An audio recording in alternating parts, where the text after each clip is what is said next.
The one person that is diminishing your ability to make these dreams a reality is you. The biggest thing that's missing from most of your ideas is momentum, because you're thinking big, but you're not acting small. Sometimes we dip into this perpetual cycle of planning rather than doing. Rise and shine, it's espresso time. I wake up every morning. Espresso keep me going. I wake up every morning. Hey, it's Evan Carmichael, and this channel was created to help you overcome the #1 challenge that is holding you back, a lack of belief in yourself. You watch these videos because you know there's more inside you as well. You've got Michael Jordan level talent at something. So let's start your day off right together. Grab your coffee and sip on today's message from Mel Robbins. Also, if you want to have more confidence, check out my 254 series. They are free. The links to join are in the description below. If you didn't give a shit what anybody else thought, what's the thing you would love to be doing with your life? In order to get to the next level in your business, you got to decide right now, what habits do you have as a leader that you have to change now? The one person that is diminishing your ability to make these dreams a reality is you. Because when you state your dream, this is what happens. You state it, and then all of a sudden you're present to how far away you are from it. And when you see the distance between where you are and where you want to go, the direction that your dream requires you to walk in, you're going to get present to the gap. And that scares us. That's where fear comes into play, and you start to think of all the reasons why you don't deserve it. You start to think of all the reasons why you can't do it. All that you have to do in order to start to pursue your dreams is take small actions every day that align your life in that direction. So what does that mean if you want to play guitar professionally? It means that you start playing guitar more. It means that you sign up for open mic nights. It means that you go back to class if that's something that interests you. You see, your dreams will happen either because of you or in spite of you. They don't happen because of other people. They happen because of you and what you do. The second you have the bravery to state that dream, now are you going to create it, or are you going to diminish it in your mind? The secret to getting everything that you want out of life is to think big and act small. Think big. Have a huge dream. Create a vision for yourself that excites you, that you want to make happen. And then act small. Don't let the big dream be so big that it becomes so scary and you never start. Find the smallest possible way to just get started. Think big, act small. Otherwise, your dreams will stay exactly that. I recently had a guy pop into my Instagram live who was a fitness coach, and he's building his success up and doing one-on-one training in fitness and helping people get results. And he said, Evan, how do I go bigger? How do I build my brand? How do I get people to know me outside of just my pocket, my community? I said, well, you have to create content. You got to be a thought leader. You got to be an expert. I got to see you doing what you're doing. How often are you making videos? I said, well, I don't know, I'm making them once a week. Okay, great. Dude, how often do you go to the gym? How often do you work out? How often do you care about your nutrition? I said, well, every day. Like, you have to take the same approach to your business, to making content, to being a thought leader. I said, are you in shape? And at the time he's shirtless, and then he said, yeah, I'm in shape. And he pans down and you see his abs, and then back to his face. He's got this smile on his face. It's like, I love it, man. You've put that into your daily routine. You're working out and eating right as part of your daily routine. He said, yeah, but it's so hard to go off and make videos every day. What are your clients saying to you about working out and eating properly that it's so hard?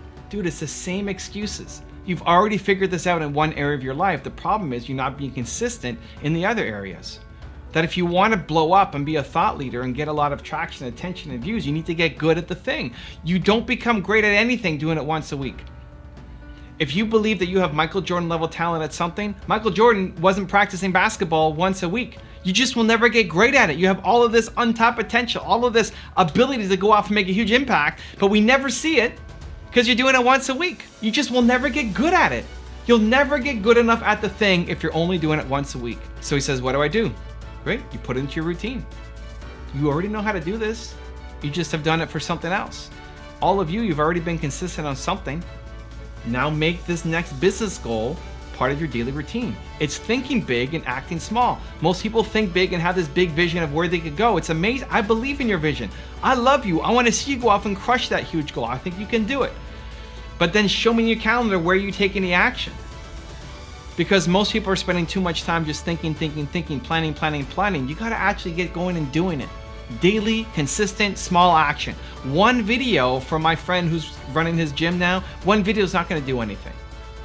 One video, one small act is not going to do anything. It's the accumulation of the daily videos that are coming out, the daily content, the daily improvements. That's where you start to build momentum. The biggest thing that's missing from most of your ideas is momentum, because you're thinking big, but you're not acting small. So how do you get started? How do you build momentum? I'm going to give you a 3-step process that I think will help. Step number 1 is apply the 2% difference. The 2% difference means as soon as you get a goal in mind, most things that we want to do, most people, what we do is we think of planning. That's step number 1. For most people, it's planning. No, don't plan. Your first step after you come up with an idea is to act. Planning is important. It's just not your first step. Most people will plan their way to 100%, right? Plan to how I'm going to accomplish my goal. And then they wake up tomorrow, they've lost the boldness, they lost the confidence, and they say, I'm not going to do that. I can't do that. And there's no momentum. And then the dream dies on the table.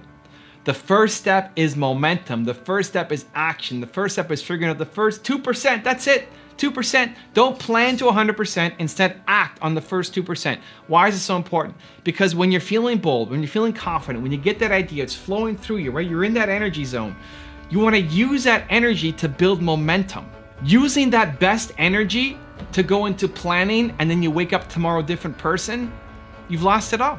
Where if you use that energy into action, into momentum, then tomorrow you're gonna wake up and see, oh, I've already built some momentum. It's easier to keep the ball rolling. The hardest step is the first one. So push, build that first step when you're feeling the energy. So as soon as you get your next idea, apply the 2% difference. Your first step is to act. Step number 2 is think about your big why and little why. I'm a big believer that you have a big mission, a big vision, a big thing that you're trying to accomplish, and it's inspiring. Why do you do the work that you do? Because you're trying to make the world a better place. That's what we as entrepreneurs want to do. That mission is inspiring. It's amazing. It gets you up out of bed. But sometimes it's too big. Sometimes you think, well, who am I to go off and do that? Sometimes you think, well, other people should do that who have more money and more funding and more skills and more knowledge and more resources. I can't. Who am I? I can't do that. And so on some days, the big why is actually too big. When you're trying to motivate yourself to get going and take action, the big why might be the greatest thing of all time, but sometimes it's too big. That's where you need the little why. Big why and the little why. When the big why seems too big, you use the little why. What's the little why? The little why is the small daily little comments that you get, the little pieces of feedback that you get. For me, the little why is people who read my book. I'm trying to find a copy. People who read my book. And then they message me. For people who leave comments on my YouTube channel, like you guys, who comment down below, we read them. For people who DM me on Instagram. That's the little why. It's knowing that the work that I do has an impact. Because a one-off comment doesn't mean a lot in the grand scheme of things, but I know that I hit one person. However many views this video gets, the people who comment are way less than the number of views, right? That's always the case. And sometimes the views don't make sense. I mean, the idea that I get a couple 100,000 views a day on my YouTube channel doesn't make sense. What does that even mean? I don't know. But seeing somebody comment to say, this video had a big impact on my life. Thanks to this video, I'm taking action in my business today. Like that's deep and meaningful. That's the little why. So find the little why version in your business. You may not think that you're capable of accomplishing some big thing every day, but knowing that you help one person can give you the motivation to get up and do it again tomorrow and again tomorrow and again tomorrow. Big why, little why. And step number 3 is expect to suck at the start. This is what really holds people back.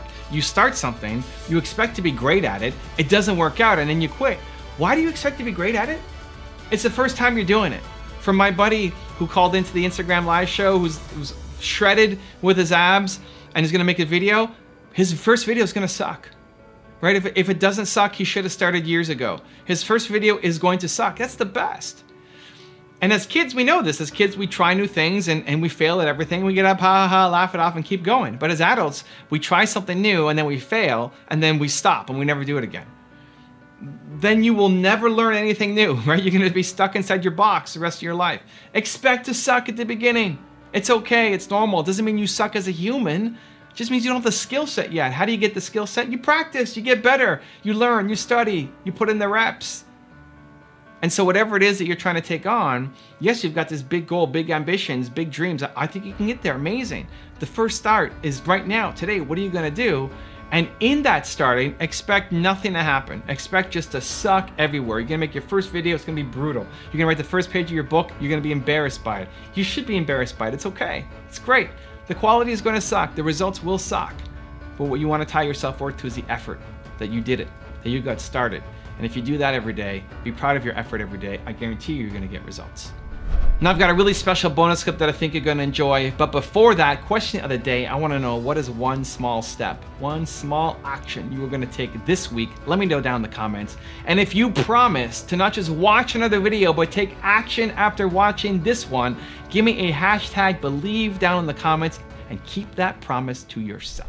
I'm concerned because so many of us, and I'll include myself in there, sometimes we dip into this perpetual cycle of planning rather than doing. And I'm seeing it a lot in our community. I'm hearing about it, so I'm even experiencing it. I want to remind us all, a reminder to me, but also to you, that doing is what matters. Now, I want to explain, maybe I'll talk about a couple of points. One, I'm not suggesting that you do no planning. And what I am suggesting is that you do way less planning, because the planning is the thing that can act as a crutch. It's motion but no progress. You are whiteboarding, you're watching another TED Talk, or maybe watching another one of these videos. So I'm not trying to disincentivize you from engaging in content like this, unless it's actually keeping you from doing the thing that you want to do, or that you need to do, or that you're dreaming of, rather than just planning it. So that's kind of the first thing. The second thing that I wanted to share is that, well, what's the ratio of sort of like strategy to doing? And if you're not operating in this like 90% doing, 10% strategy world, you're doing it wrong. You really need to be all about execution, because great ideas, they don't matter. Great ideas are a dime a dozen. Ideas are cheap and abundant and mean nothing unless they're actualized. And all of the planning, like, you need to put things out in the world that people can see or feel or touch or interact with, because otherwise it's up here. And things that are up here, they're just not worth that much in the world of making and creating and trying to change and impact the world from that point of view. So, you need to be in that 90 to 10 ratio, 90% doing to 10% making. One of the things I teach all my students who are learning closing from me, very simple. I teach them, a role play a day keeps poverty away, right? Every single day you invest at least 1 hour role playing and honing your skills. It's as that simple. It's an integration. It's not like, well, today I don't feel like I'm gonna role play, or maybe I'll do it tomorrow, and then you procrastinate and you don't do it for a week, and then guilt kicks in and say, oh, I know I should have done that, but I didn't do it. Now if I do it, it's kind of too late, and I look stupid in front of other people. It's all this BS in your mind, versus, hey, you know what, I'm gonna do an hour a day. An hour a day role play, period. That's it. There's no thinking. I don't want you to think about it. I don't want you to hesitate. I don't even want you to just integrate it into your life. Every single day, I'm going to do an hour of role play, period, if you want to improve your closing skill. You see, it takes all the decisions making out of your thought, all this BS in your mind, take that away and just do that. If you want to know Mel Robbins' mindset trick that destroys excuses, check out the video right there next to me. I think you'll enjoy it. Continue to believe, and I'll see you there. Do it anyway is a mindset trick that you can use when you start to feel excuses rolling up.